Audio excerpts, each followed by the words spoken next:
በስመ ስላሴ በስመ አብ ወወልድ ወመንፈስ ቅዱስ አሃዱ አምላክ አሜን። ሰላም እግዚአብሔር አምላክ ምስኩላትኩም ይሆን። ህዝበ ክርስቲያን ከመይ ኣለኹም? አነ እግዚአብሔር ይመስገን ክብሩ ይስፋሕ መድኃኔ ዓለም አቦይ ልዑል እግዚአብሔር አምላኽና ክሳብ ሰዓት እዚኣ እትቆም እስትንፋስ ዓዲሉ ብጸጋን ብጥዕናን ስለዝዓቀበና ክብርን ምስጋናን አምልኮን ውዳሴን ንዘለዓለም ንዑ ይኹኖ። ከምኡውን ነታረርህተ ሊና ዝኾነት ጽዮን መጸጊዒትና አደጎይታና ጽዮን መጸጊዒትና ክብርን ምስጋናን ውዳሴን ይብጽሐያ። ከምኡውን ንኹሎም ቅዱሳና እግዚአብሔር አምላኽ ብዝሃቦም ቃል ኪዳን ከከም ማዓርጎም ክብርን ምስጋናን ንዘለዓለም ይብጽሐዮም አሜን። በረኸትን ረድኤትን ናይ አቡነ አረጋዊ ፀሐይ ናይ አቡነ ክርስቶስ መርዓዊ ምስኩላትና ይኾን አሜን። ዘሚካኤል አቦይ ወክርስቶስ መርዓዊ መንፈሳዊ ግጥሚ ፀሐይ በርቂ አቦይ ንጉስ ገዳማዊ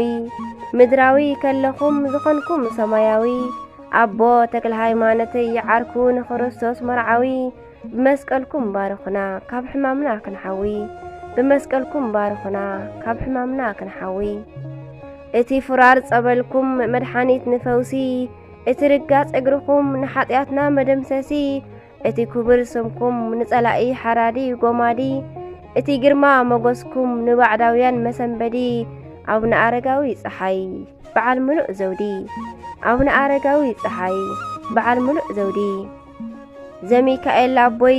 ሕሩይ ናይ ፈጣሪ ሰዲድልኩም ገበል ናብ ላዕሊ ሓንጋሪ ቅዱስ ሚካኤል አቆመልኩም አትሒዙ በትሪ ገለ ከይብለኩም እትርጉም ሰሪ ቅዱስ ሚካኤል አቆመልኩም አትሒዙ በትሪ ገለ ከይብለኩም እትርጉም ሰሪ አቡነ አረጋዊ ቦይ አቦ ተስዓቱ ቅዱሳን ሓይሊ ገድልኹም ዝሰምዕ ዝኣምን ካብ ኩሉ ጸገሙ ይፍወስ ይድሕን ንገዳምኩም ለወጥኩማ በረኻዊ ሻጠኹም ደብረ ዳሞ ደየብኩም ገበል ተሓንጊጥኩም ደብረ ዳሞ ደየብኩም ገበል ተሓንጊጥኩም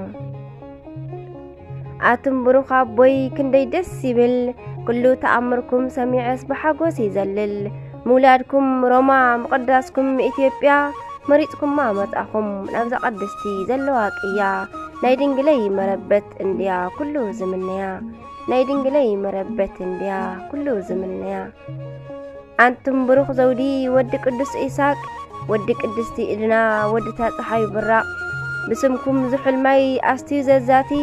ብስምኩም ዝጠመየ ዘዕንግል ዝህብ ሕብስቲ ምንም አይስእንኒዩ ይነብር ኣብቲ ናይ ገነት ሕዛእቲ ምንም አይስእንኒዩ ይነብር ኣብቲ ናይ ገነት ሕዛእቲ አረጋዊ ፀሐይ በዓል ጥምጥም ገበል ብኽፉእ ንዝለዓለኩም ብበትሪ ዝቕበል ስምኩም ንዘኽበረ ትልግስሉ ፍቕሪ ምስ ሓዘል አቡነ አረጋዊ አቦይ ሞጎስና ኢኹም ናትና ደጎል አቡነ አረጋዊ አቦይ ሞጎስና ኢኹም ናትና ደጎል ክርስቶስ መርዓዊ አቦይከ ሰላም ዶ ክብለኩም አነ ድኽምትኳ ክንደይ ከይፈልጦ ስራሓትኩም ብኣይ ኣይዝንተንዩ ኣበይከ ኢለዮ በረከት ተኾነንየ ንእሽቶን ንስምኩም ከልዕሎ በረከት ተኾነንየ ንእሽቶ ንስምኩም ከልዕሎ ክርስቶስ መርዓዊ ኣርሒቆ ኣጣምቶ ካብ ነጽዲ ዝሃደመ ፍቕሪ ኣምላኽ ጠሚቶ መበለት ገዲፉ ከይዱ ወሃደመ ካብቲ ናይ ምድሪ ንክርስቶስ ዓደመ ካብቲ ናይ ምድሪ ንክርስቶስ ዓደመ ካብቲ መርዓ ምድራዊ ንኣምላኽ ተመርዓወ ንጉስ ገስጊሱ መሊቑ ንቤት ኣምላኽ ኣተወ ወዲ ንጉስ ክንሱ ኣብ ኣፍ ደገ ቤት ኩሉ ኣዳለወ ለማን ኮይኑ ተቐመጠ ካብ ትሕትንኡ ዝመጨወ ለማን ኮይኑ ተቐመጠ ካብ ትሕትንኡ ዝመጨወ ብኩሉ ነገሩ ድንግል ማርያም ትፈልጦ ኣብ ተኣምራ ይንበብ ኩሉ ግዜ ተሓንጢጦ በይኑ ይቕመጥ ምሕር ምጽላእ ውዳሴ ኾንቱ በዓል ዓብይ ትዕግስቲ ክርስቶስ መርዓዊ ውእቱ ኣቦይ ማዓረይ ኣነ እኳ ኣበይ ይኽእሎ ክገልጸ ሰረቱ ኣቦይ ማዓረይ ኣነ ኣበይ ይኽእሎ ክገልጽ ሰረቱ ካልኣይ ኣቦና እዮብ ዝመልኦ ትዕግስቲ ክድፋእ ናብ ርእሱ ሕጻብ ድስቲ ምስቲ ኣጸያፊ ጸርፊ ክቕበል ናይ ሰብኣይ ሰበይቲ ነቕሳሊ እጋሩ ዝልሕሱ ኮይኖም ኣኽልብቲ ንኹሉ ክንቅበሎ ብፍቕሪ ጎይታ ሃበና ትዕግስቲ ከም ናይ ክርስቶስ መርዓዊ ክንከውን መብራህቲ ከም ናይ ክርስቶስ መርዓዊ ክንከውን መብራህቲ ኣቤት ክርስቶስ መርዓዊ ኣቦይ ከመይ ከኣልካዮ እቲ ኩሉ ግፍዒ ን15 ዓመት ዝኣክል ከመይ መረጽካዮ ለከ ሰማያዊ ርስትስ ብኸምዝያ ትረኽቦ ምድራዊ ተጻዊርካ ኢኻ ኣብ ሰማይ ትዕንብቦ ንሕናስ ድኹማት ኢና እሞ ከይንጸድፍ ናብ ጎቦ በል ኣቦዬ ብጸሎትካ ደግፈና ኩሉ ክንረኽቦ